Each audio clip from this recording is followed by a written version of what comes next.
துப்பாக்கி முனையில் எந்த ஒரு நாட்டுடனும் பேச்சுவார்த்தையில் ஈடுபட முடியாது என்று மத்திய வர்த்தகத்துறை அமைச்சர் பியூஷ் கோயல் தெரிவித்துள்ளார்.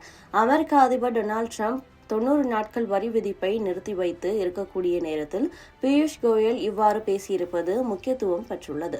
அமெரிக்க அதிபராக கடந்த ஜனவரி மாதம் பொறுப்பேற்றதிலிருந்தே பல்வேறு அதிரடி நடவடிக்கைகளை டிரம்ப் எடுத்து வருகிறார்.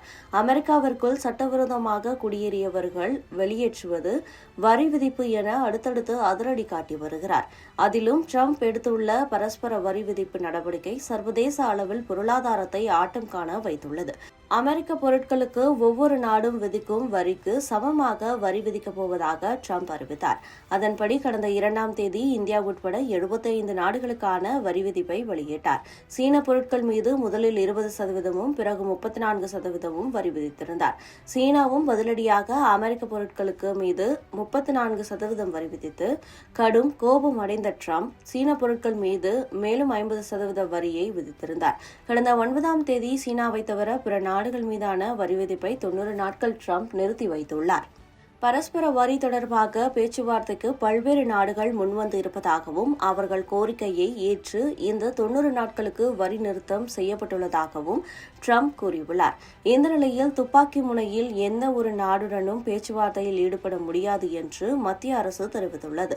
மத்திய வர்த்தகத்துறை அமைச்சர் பியூஷ் கோயல் இது தொடர்பாக கூறியிருப்பது, எந்த ஒரு நாட்டுடனும் துப்பாக்கி முனையில் பேச்சுவார்த்தை நடத்த முடியாது. அதே நேரத்தில் வர்த்தக பேச்சுவார்த்தை தொடங்குவதற்கு சாதகமான நேர கட்டுப்பாடுகளுக்காக காத்திருக்கிறோம் என்று கூறியிருந்தார். டிரம்ப் 90 நாட்கள் வரி விதிப்பை நிறுத்தி வைத்து இருக்கக்கூடிய நேரத்தில் பியூஷ் கோயல் இவ்வாறு பேசியிருப்பது முக்கியத்துவம் பெற்றுள்ளது. இத்தாலி இந்தியா பிசினஸ் சயின்ஸ் மற்றும் டெக்னாலஜி மாநாடு டெல்லியில் நடைபெற்றது. இதில் பேசிய பியூஷ் கோயல், நாங்கள் ஒருபோதும் துப்பாக்கி முனையில் பேச்சுவார்த்தை நடத்த மாட்டோம். சாதகமான நேரம் சூழலே விரைவான பேச்சுவார்த்தைக்கு நம்மை தூண்டும். நமது நாடு மற்றும் மக்களின் நலனை பாதுகாக்காத வரை பேச்சுவார்த்தைக்கு அவசரப்பட முடியாது. அமெரிக்கா, இங்கிலாந்து, ஐரோப்பிய யூனியன் மற்றும் பிற நாடுகளுடன் பேச்சுவார்த்தை நடத்தி வருகிறோம் என்று கூறியிருந்தார்.